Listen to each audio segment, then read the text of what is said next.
Get up, I say just get up. তে অবাক হয়ে এই রাগে রক্তিম জাঙ্কুককে দেখছিল। তেকে অভাবে ধমকাতে দেখে জ্যাকসন জাঙ্কুকের দিকে চেয়ে তের প্রতি কুমিরের মিথ্যা সহমর্মিতা দেখিয়ে বলল, কি হয়েছে জাঙ্কুক, ওকে এভাবে বকছিস কেন? জ্যাকসনের এই কথা জাঙ্কুকের কাটা ঘায়ে যেন নুনের ছিটের মতো লাগলো। ও চোখ ঘুরিয়ে জ্যাকসনের দিকে তাকালো, সামান্য হিংস্র হাসি দিয়ে বলল, এটা আমাকে জিজ্ঞেস করছিস তুই? একবার ওয়ার্ন করছে, বারবার কিন্তু ওয়ার্ন করবো না আমি। নেক্সট টাইম মুখের নকশায় বদলে দিব, মাইন্ডেড। তে জাঙ্কুককে এমন হুমকি ধমকি শুনে বিরক্ত হয়ে বলল, আপনার সমস্যা কি এখানে? আপনি এমন করে ওনাকে হুমকি দিচ্ছেন কেন? আশ্চর্য, এটা কেমন ব্যবহার? ব্যাস, জাঙ্কুকের যা ভালো মেজাজ ছিল খুইয়ে গেল। জাঙ্কুক তের দিকে এমন করে তাকালো, এক্ষুনি যেন এই মেয়েকে জাঙ্কুক কাছেই খেয়ে ফেলবে, খেয়ে ঢুকুর অব্দি তুলবে না।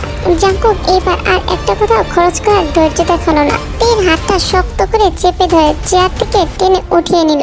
তে অবাক হয়ে নিজের হাতের দিকে তাকালো, যা জাঙ্কুক চেপে রেখেছে এই মুহূর্তে। জাঙ্কুক তেকে নিয়ে যাওয়ার আগে আবারও একবার জ্যাকসনের দিকে চেয়ে শাসিয়ে উঠল। আবার বলছে, Jackson, just stay away from her. ভালো জায়গায় তুই হাত দিসনি এইবার। কথাটা বলে জাঙ্কুক টেনে নিয়ে যেতে লাগলো তেকে। তের হাতে ব্যথা পাচ্ছে, ও হাত ছাড়ানোর চেষ্টা করতে করতে চেঁচিয়ে বলতে লাগলো, ছাড়ুন, আমার বিল বাকি, ব্যথা পাচ্ছি আমি। জাঙ্কুক ওসব শুনেও না, ও ইয়নোর সামনে এসে একবার পা থামালো। তে তখনও জাঙ্কুকের মারাত্মক শক্ত হাত থেকে নিজের হাত ছাড়াতে ব্যস্ত। জাঙ্কুক ওদিকে পাত্তা অব্দি দিল না, চেয়ারে বসে বিনোদন দেখতে থাকা ইয়নোর দিকে চেয়ে বলল, বিলটা পে করে দিস বলে তেকে আবার টেনে নিয়ে যেতে লাগলো। তে বারবার চেঁচালো, হাত ছাড়ার জন্য ধমকালো, রাগ দেখালো প্রচুর। জাঙ্কুক আজ ওসব কিছুর ধার ধারলো না, ওর মাথাটা আজ কাজ করা বন্ধ করে দিয়েছে। মাথা জুড়ে শুধু জ্যাকসন তেকে নষ্ট নজরে চেক আউট করছিল। তে ওর ট্রেপে পা দিয়েছিল, কেন দিল? জাঙ্কুকের উপর জেদ দেখিয়ে। জাঙ্কুকের হিতাহিত জ্ঞান কাজ করছে না আজ একটু, অথচ বোকা জাঙ্কুক তখন বুঝে উঠতে পারেনি যে বিশ্রী অনুভূতিতে ও পড়ছে এটাকে জেলাসি বলে কিংবা ভালোবাসাই বলে। জাঙ্কুক সেভাবেই তেকে টেনে একটা খালি রুমে ছুঁড়ে ফেললো। তে হাত ছাড়া পেতে হাতের দিকে তাকালো, ওর হাত রক্ত জমাট বেঁধে গেছে এতক্ষণে। সেটা দেখা মাত্র তে ভীষণ রেগে তাকালো জাঙ্কুকের দিকে। জাঙ্কুক একটু দূরে দাঁড়িয়ে মাথা নিচু করে নিজের রাগ সামলাতে ব্যস্ত। তেকে ও আঘাত করতে চাইছে না, তাই বহু কষ্টে নিজের রাগ কন্ট্রোল করছে। হাতের উল্টো পিঠ দিয়ে বারবার নাকের নিচটুকু ঘষছে, কপাল ঘষছে, আর বারবার এদিক ওদিক তাকাচ্ছে। ভুলেও তের দিকে তাকাচ্ছে না। জাঙ্কুকের এমন আচরণে তে মেজাজ হারিয়ে এইবার চেঁচিয়ে উঠলো, রাগ দেখিয়ে বলতে লাগলো, কিসের এত জিদ আপনার? আমি এখন শান্তিতে আছি, আপনার কি সেটাও সহ্য হচ্ছে না? নাকি আপনার পেছনে কেউ ঘুরঘুর করছে না কুকুরের মতো, সেটা দেখে নিজের পুরুষ মনে আনন্দ পাচ্ছেন না? কোনটা? উত্তর দিন। বাকি যা কথা ছিল বলার আগে জাঙ্কুক বড় বড় পায়ে তেড়ে এসে তের দুই বাহু শক্ত করে চেপে ধরে ওকে নিজের দিকে টেনে আনলো। তে আচমকা এমন ঘনিষ্ঠ হতে চমকে বড় বড় চোখে তাকালো জাঙ্কুকের ঠিক রাগী রক্তিম মুখের দিকে। জাঙ্কুক এবার নিজেও মেজাজ হারিয়ে তের সাথে জোরে চেঁচিয়ে কথা বলতে লাগলো, একদম চুপ, আজ আমি না, তুই আমাকে উত্তর দিবি সব কিছু। ইচ এন্ড এভরি কোশ্চেনের উত্তর তুই আজকে আমায় দিবি। আজ তুই বলবি আমাকে তোর এক্সাক্ট সমস্যাটা কি। তে আমার হাতে আজ প্রচুর সময়, সব শুনবো আমি তোর সব উত্তর। আমাকে বল তোর এক্সাক্ট সমস্যাটা কি, কি জন্য তুই এমন করছিস আমার সাথে? তোকে রিজেক্ট হয়েছে শুধুমাত্র এই জন্যই তুই ঢ্যাং ঢ্যাং করে একটা খারাপ ছেলের সঙ্গে মিশছিস? উত্তর দে, মুখে কুলুপ এড়ে থাকলে আমার হাতে আজ তুই থাপ্পড় খাবি। তে ফেলফেল চোখে জাঙ্কুককে দেখে যাচ্ছে। জাঙ্কুকের নাক, ঠোঁট, রাগী মুখটুকু পুরোটাই কৃষ্ণার্তের মতো দেখা যাচ্ছিল অনবরত। জাঙ্কুক এতটা কাছে ওর, এতটা পাশে, গায়ে গা ছুঁই ছুঁই করছে। এতটা কাছে এলে তে কি করে ওর রাগটুকু ধরে রাখবে, কি করে কঠিন হবে এই মানুষের উপর? তের বুক ধুকধুক করছে প্রচন্ড। ধিক্কার তের এই হৃদয়কে, যে হৃদয় এতবার ভেঙে যায় যার কারণে তার জন্য আবার বিট করে। তে নিজেকে সামলালো, বুকের উপরে উপচে পড়া প্রেমগুলোকে লুকিয়ে গেল, কান্নাগুলো গিরে ফেললো ততক্ষণে। পরপর চোখ মুখ কঠিন করে তিক্ত গলায় প্রশ্ন করলো, কি জানতে চাইছেন আপনি? বলুন আমাকে, কি জানতে চান? আমি যখন তেলে তেলে প্রতিটা দিন নিঃশেষ হচ্ছিলাম, আপনি আমার সাথে একবার কথা বলেছেন ভালো না বাসেন? বোন হিসেবে তো কিছুটা সহমর্মিতা আমি ডিজার্ভ করতাম তখন। একটাবার মাথায় হাত বুলিয়ে বলেছেন, তে তুই ঠিক হয়ে যাবি, আমি আছি পাশে। বলেছেন অথচ কাপুরুষের মতো 6 মাসের জন্য আমার মুখোমুখি হবে না দেখে পালিয়ে গেলেন। আর এখন কোন অধিকারে আমার থেকে এসব জানতে চাইছেন? উত্তর দিন। তে পরপর ওর বাহু থেকে জাঙ্কুকের হাত প্রাণপণে ছাড়াতে ছাড়াতে বলল, ছাড়ুন আমাকে, কিছু বলবো না আমি আপনাকে, কোনো কৈফিয়ত দিব না, ছাড়ুন আমাকে। কি হলো, ছাড়ুন। তে অস্থির মরিয়া জাঙ্কুকের থেকে প্রাণপণে ছাড়া পাবার জন্য। এই মানুষটার সামনে আর 2 মিনিট থাকলে তে খেই হারিয়ে তার বুকে ঝাঁপিয়ে পড়বে, গড়ে যাবে বরাবরের মতো এই লোকের 2 চোখে। যা তে চাইছে না, ক্ষমা করবে না তে এই লোককে, কোনোদিনও নয়। তের কথাগুলো শুনে জাঙ্কুক ব্রুকুচকে তের দিকে তাকিয়ে আছে। ও তের সঙ্গে দেখা করার কথা বলেনি, চেষ্টা করেনি, এটাতে কি বলছে? পরিস্থিতি তখন এতটা ঘোলাটে ছিল জাঙ্কুক চেয়েও শুরুতে কথা বলতে পারেনি। তারপর তো ও তেকে মেসেজ দিয়ে ছাদে ডেকেছিল, সেদিন ছাদে না এসে তে ওকে ব্লক করে দিল। তারপর সব জায়গা থেকে জাঙ্কুক তের হাতটা এবার খামচে ধরে ওকে নিজের দিকে আরো টেনে নিল। তে তখনও চোখ নামিয়ে জাঙ্কুকের হাত ছাড়াতে ব্যস্ত। জাঙ্কুক ভ্রু কুচকে মাথাটা নামিয়ে বলল, আমার চোখের দিকে তাকা তে, তাকা বলছি। আমি তোকে ডাকিনি, কথা বলার জন্য একবার তোর কাছে সময় চাইনি? কেন মিথ্যা বলছিস তে? তে জাঙ্কুকের হাত থেকে মুক্তি পেতে ব্যস্ত। এত শক্ত করে চেপে ধরে রেখেছে কেন? জাঙ্কুক এবার ভয়ানক ধমক দিয়ে উঠল, এই আমার দিকে তাকাতে বললাম না? তীর হাত থেমে গেল। তীব্র জেদ নিয়ে জাঙ্কুকের রাগে চোখে চোখ মেলালো তে। চেতে উঠে বলল, আমি মিথ্যা বলছি? আমি? আপনার সাথে মিথ্যা বলার রুচিটা আমার নেই জাঙ্কুক ভাইয়া। জাঙ্কুক এবার রেগে গেল। তেকে ঝাড়ি দিয়ে ওর হাত ছেড়ে দিতে তে 2 কদম পিছিয়ে গেল। জাঙ্কুকের পাগল পাগল লাগছে। তের জেদ বলছে ও মিথ্যা বলছে না, অথচ জাঙ্কুক সঠিক বলছে। জাঙ্কুক এবার হাল ছাড়লো, অতিষ্ঠ হয়ে বলল, এতটা ঘৃণা আমি কি সত্যি ডিজার্ভ করতে? ওকে ফাইন, আমি প্রুফ দেখাচ্ছি তোকে, লেটস রিভিল ইট। এরপর তোকে ধরে আমি মারবো, এক একটা কথার জন্য থাপ্পড় খাবি এক একটা। তার আগে মেসেজ দেখবি। বলে জাঙ্কুক ফোন বের করছে। তে ততক্ষণে নিজের বাহুতে হাত বুলাচ্ছে, ব্যথা করে দিয়েছে হাতটা পাষাণ লোক। তে হাত মালিশ করতে করতে জাঙ্কুকের দিকে তাকিয়ে রইল। জাঙ্কুক মেসেঞ্জার খুলে 6 মাসের পুরনো মেসেজ স্ক্রল করে বের করছে। হঠাৎ মেসেজটা খুঁজে পেল জাঙ্কুক, সেটা তেকে দেখাতে গেল। ঠিক তখনই হঠাৎ করে জাঙ্কুককে পিছন থেকে কে একজন ঝাপটে জড়িয়ে ধরলো। ফোন হাতে জাঙ্কুক সামনের তের দিকে আচমকা ঝুঁকে গেল। তে অবাক হয়ে জাঙ্কুকের দিকে তাকালো জাঙ্কুককে জড়িয়ে ধরা হাতের মালিকের দিকে। 2টো মিষ্টি নরম হাত জাঙ্কুকের বুকের উপর শক্ত করে ধরে রেখেছে। পেছন থেকে মেয়েলি ফিনফিনে সুরে বলল, জাঙ্কুক কত খুঁজেছি তোমায়, এখানে ওর সাথে কি করছো?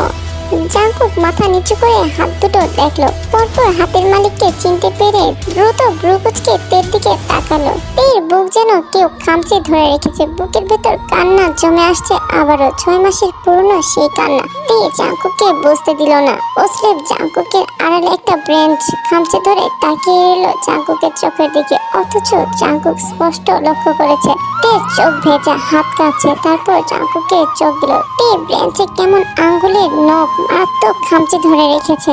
জাঙ্কুক সেটা দেখে তড়িঘড়ি করে জেনিকে নিজে থেকে ছাড়ানোর জন্য ব্যস্ত হয়ে গেল, অথচ জেনি ছাড়ছেই না। তে জোরে একটা শ্বাস ফেললো, হাঁপুড়ের মতো বড় একটা নিঃশ্বাস নিয়ে জাঙ্কুকের দিকে তাচ্ছিল্য ভরা দৃষ্টি ছুড়ে ব্যাগ হাতে নিয়ে হুনহুনিয়ে বেরিয়ে গেল ওই কক্ষ থেকে। জাঙ্কুকের এক হাত জেনির হাত তখনও নিজে থেকে ছাড়াচ্ছিল। তে চলে যেতে জাঙ্কুক হতভম্ব হয়ে তের যাটুকু দেখলো। জাঙ্কুকের চোখ থেকে সরছে না। তে কাঁদলো মাত্রই। জাঙ্কুককে লুকিয়ে হোক তে কেঁদেছে, ও তেকে আবারও কাঁদিয়েছে। জিনি তখন জাঙ্কুকের বুকের উপর হাত দুটো শক্ত করে চেপে আহ্লাদি গলায় বলে উঠল, মিস ইউ জাঙ্কুক। জেনির কথা কানে আসা মাত্রই জাঙ্কুকের হুঁশ ফিরল।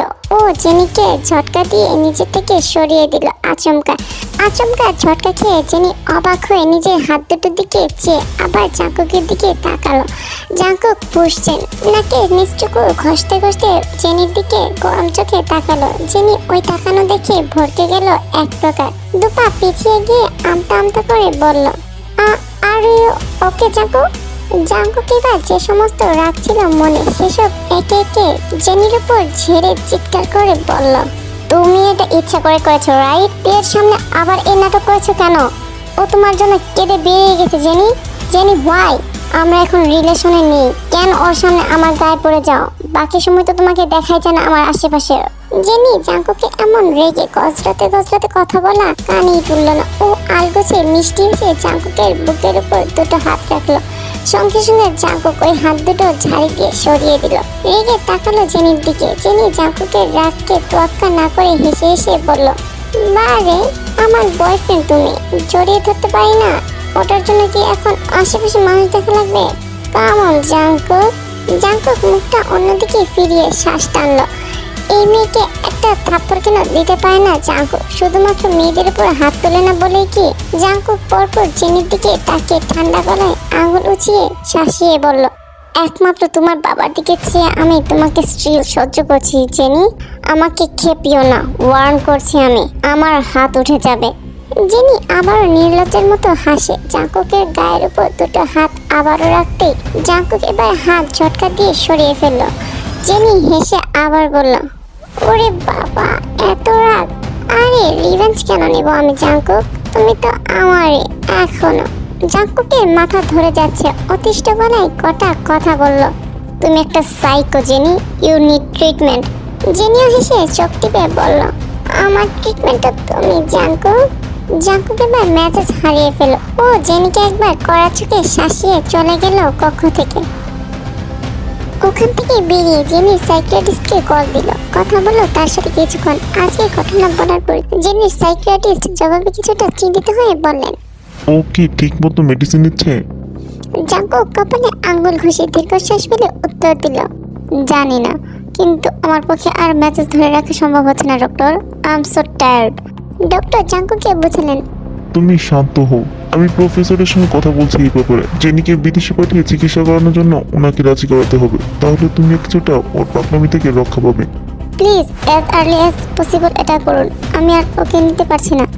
ডোন্ট ওয়ারি বয়, আমি দেখছি এটা।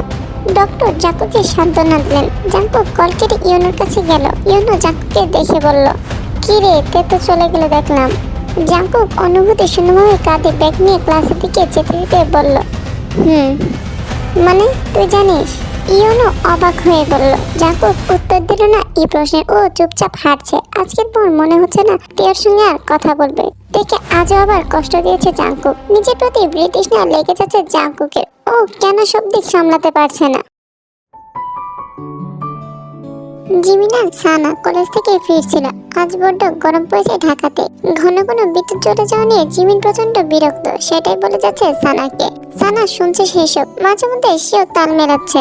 গল্প করতে করতে ওর একটা গলি পেরোচ্ছিল। হঠাৎ ওই গলি থেকে একটা বাইক সা করে জিমিনের পাশ কাটিয়ে চলে গেল।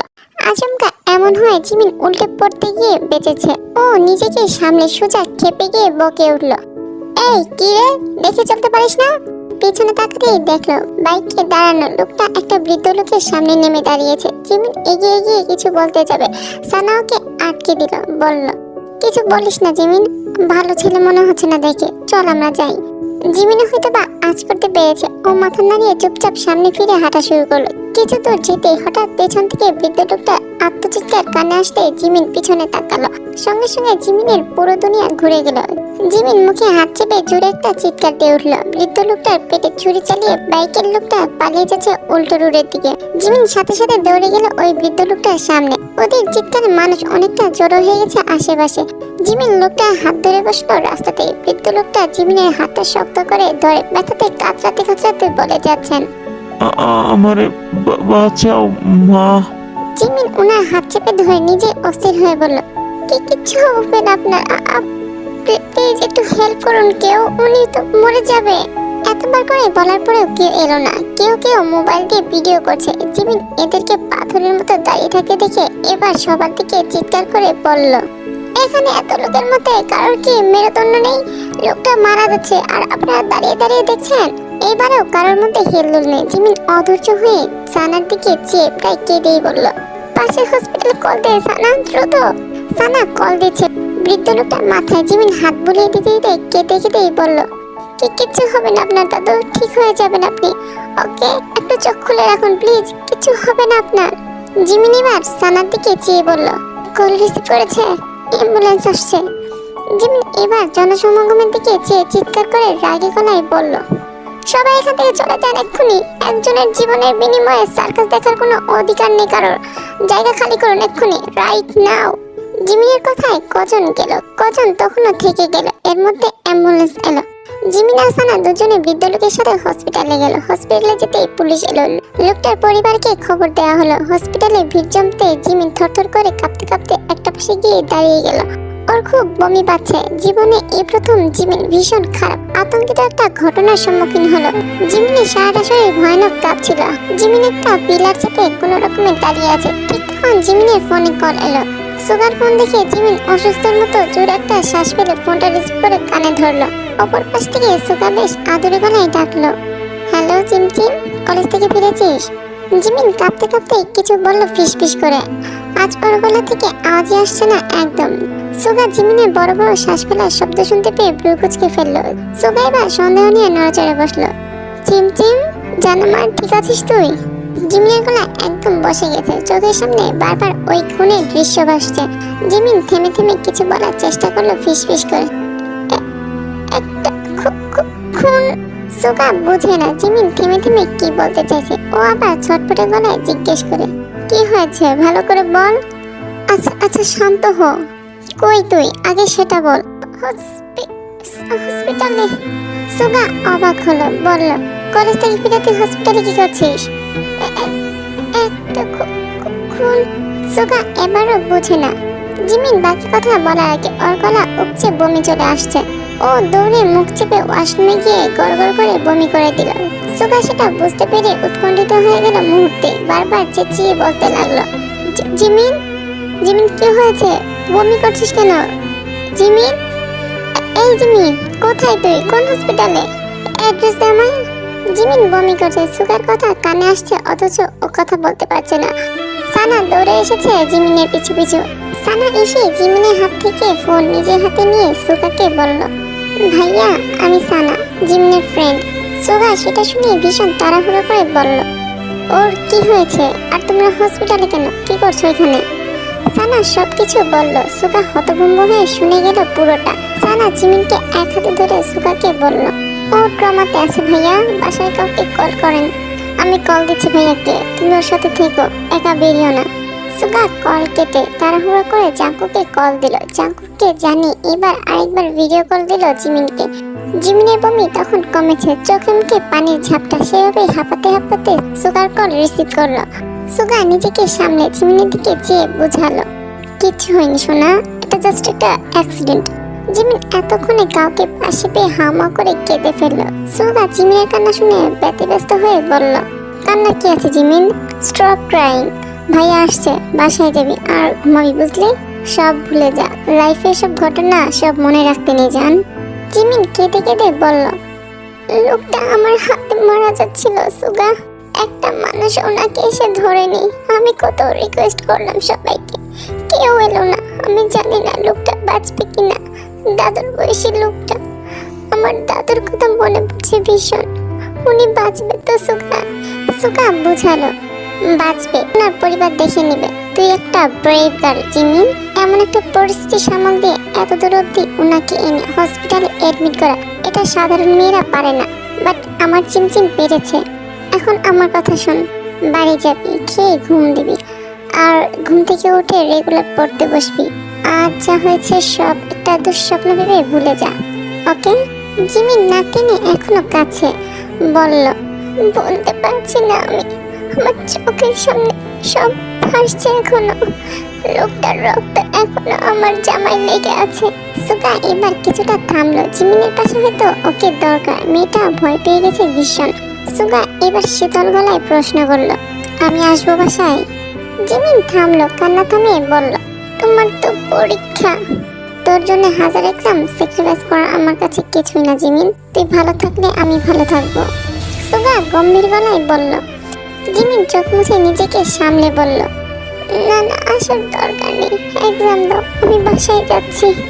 সুগা আবারও জিজ্ঞেস করলো, একটু বাইরে যা, দেখ বাইরে ভাইয়ার গাড়ি আসছে কিনা।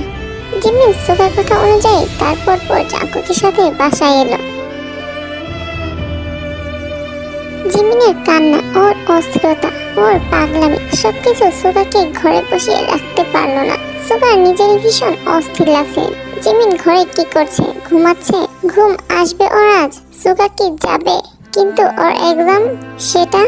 সুগাকে অস্থির হতে দেখে ওর রুমমেট বলল, এত যখন অস্থির হচ্ছিস চলেই জানা। এক্সামের কারণে গার্লফ্রেন্ডকে প্যারা দিয়ে লাভ নেই। এক্সাম আবার আসবে, কিন্তু গার্লফ্রেন্ড গেলে আরেকটা পাওয়া মুশকিল। সুগা ফোন হাতে বসে আছে, ভাবছে জিমিনকে কি কল দিবে। যদি ঘুমে থাকে, ঘুম ভেঙে গেলে আবার এসব মনে করে অস্থিরতা বোধ করবে। সুগা ফোনটা ছুঁড়ে বিছানায় ফেলে দিল। যা হবার তাই হবে। নিজের মধ্যে এখন যে তুফান চলছে সেটা নিয়ে এক্সামেও ভালো করা পসিবল না। প্রয়োজনে রিটেক দিবে, কিন্তু জিমিনের পাশে ওকে দরকার। সুগা চটজলদি সাদা শার্টের উপর ব্ল্যাক লেদার জ্যাকেট জড়িয়ে ফোন নিয়ে সেভাবে বাইকের চাবি হাতে বেরিয়ে এলো। সুগা ভীষণ তাড়াহুড়ো করছিল, সেভাবে বাইকের সামনে এসে দাঁড়ালো। বাইকে উঠে হেলমেট পরে বাইক চালু করে হাই স্পিডে চলল বাসার উদ্দেশ্যে। তারপর হঠাৎ সুগার বাইকের সামনে একটা মাতাল ড্রাইভারের ড্রাইভ করা ট্রাক তেড়ে এলো। সুগার বাইকের স্পিড হাই থাকায় ও ঠিক সময় বাইকের গতি নিয়ন্ত্রণ করতে পারেনি। তারপর যা হবার তাই হলো। ট্রাকের এক ধাক্কায় সুগার বাইক উল্টে গেল। সুগা বাইক থেকে ছিটকে পড়লো রাস্তার একপাশে। সঙ্গে সঙ্গে মাথাটা ফেটে গল গল করে রক্ত বেরোতে লাগলো। আর তখন আরেকটা নিয়ন্ত্রণ হারা গাড়ি সুগার উপর দিয়ে চলে গেল। গাড়িটাকে আটকানো গেল না, ট্রাকটার নাগালে ধরা গেল না। মুহূর্তের মধ্যে সুগার আশেপাশে মানুষের ভিড় জমে গেল। সুগা কুকড়াচ্ছে, শেষ নিঃশ্বাসটুকু নিচ্ছিল। ওর পুরো শরীর রক্তে মেখে গেছে একদম। সুগা রক্তাক্ত হাত বাড়িয়ে লোকেদের কিছু বলছে, হয়তোবা ওকে বাঁচানোর অনুরোধ করছিল। অথচ এবারে ওরা নিশ্চুপ, কেউই এলো না। জিমিনের বড্ড শখের পুরুষটাকে বাঁচানোর জন্য কেউ এলো না ওকে একটাবার হাত দিয়ে হসপিটালে টেনে নেওয়ার জন্য। সুগার উঁচুনো হাত দুর্বল ভঙ্গিতে নেমে গেল। সুগা হা করে জোরে একটা শ্বাস নিল। একবার তাকিয়ে দেখলো এখানে ওর আশেপাশে দাঁড়িয়ে থাকা প্রত্যেক মানুষকে। এখানে একটাও জিমিন নেই, না হলে আজ সুগাকেও ওই বৃদ্ধ লোকের মতো হসপিটালে নিয়ে গিয়ে চিকিৎসা করে বাঁচিয়ে তুলতো। সুগার হঠাৎ মনে হলো, আচ্ছা ওই বৃদ্ধ লোক কি জীবিত আছেন, সুস্থ হয়েছেন? সুগা হাসে পরপর, সুস্থ হবে না কেন? জিমিন ওর শখের নারী ওকে মনুষ্যত্ব দেখিয়েছে। অথচ সুগার বেলায় এখানে এতগুলো লোকের মধ্যে কেউ নেই যে সুগাকে একটুখানি মনুষ্যত্ব দেখাবে। সুগার চোখ একসময় বন্ধ হয়ে এলো, পালস রেট নেমে গেল নিম্ন থেকে নিম্ন স্তরে। তারপর যা হবার তাই হয়ে গেল। জীবন সুগা আর থাকলো না।